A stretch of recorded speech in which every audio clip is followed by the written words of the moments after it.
Dromin is a small community of people with a strong sense of identity. Most of the families have been there for generations, yet they have never failed to welcome outsiders who settled in the district. This has long been a tradition in Dromin.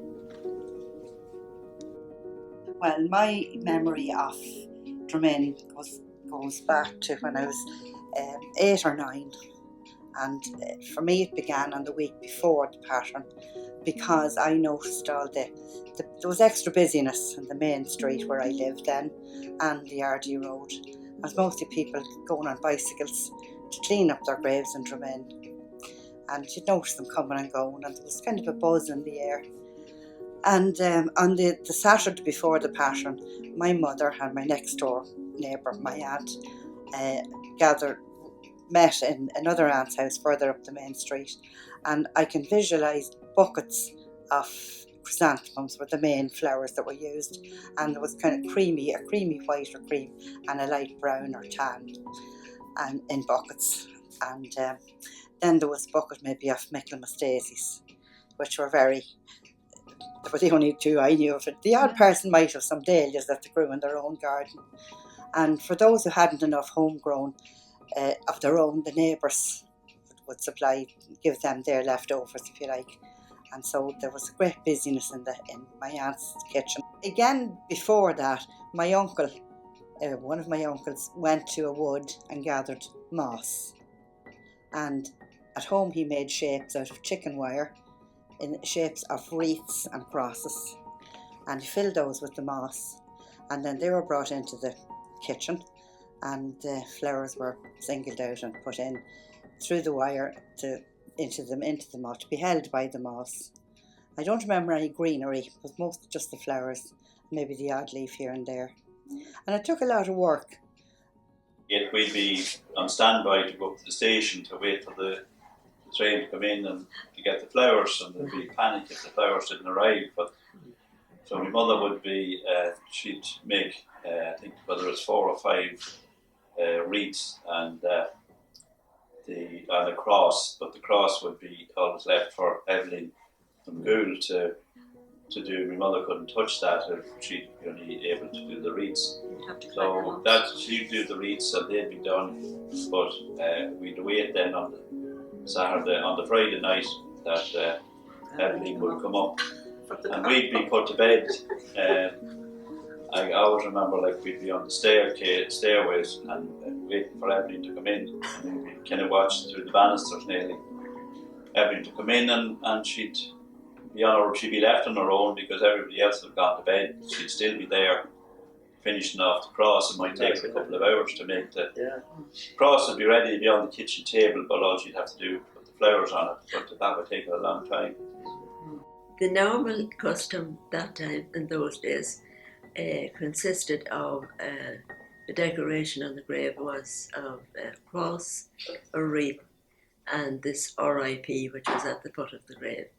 And the flowers usually were chrysanthemums, Michaelmas daisies, and dahlias, which were mainly the flowers that were available at that time of the year.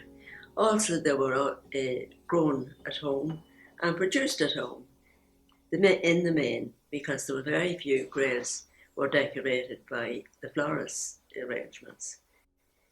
And the RIP, which has completely died out now, but this custom was used very much in those days, and it consisted of a cardboard, which would then be covered with moss and these berries, white berries, which were from the snowberry shrub, and there would be in large lettering there would be RIP, and which were very effective with the green background of the moss, and they were attached by hand, which was a very laborious task, I should imagine. Were attached by hand by sewing them on. I remember my mother on the coming the weekend, on the Thursday, she'd be baking and making tarts and all that, because you'd have all the Halfpenny family in one way or the other. For a lot of them, 7 brothers, there and to sisters and aunts. And then on the Saturday then it was with I always get a job with Nanny Kieran. She was the sarcasson at the time. Nanny was the sarcasson there in Dromin for 40 years, over 40 years. And she'd always be the server at the altar at the time. And she'd have her different ones or different jobs to do, like, and all that, you know.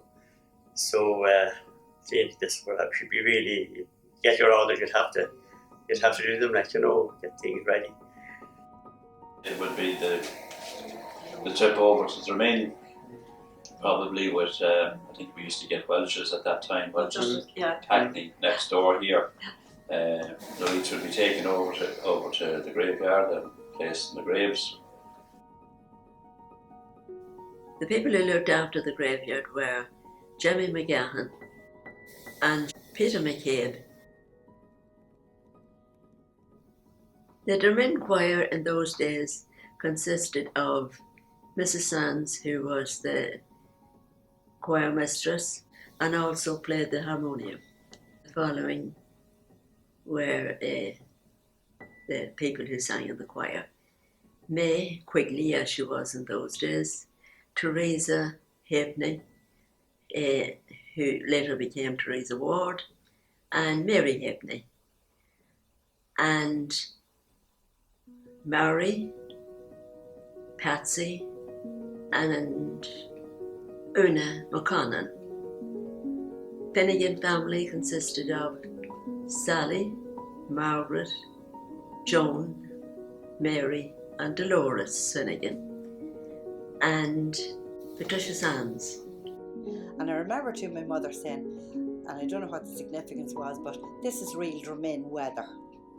And what she meant by it was misty and damp, and she was afraid it was going to rain and spoil the flowers.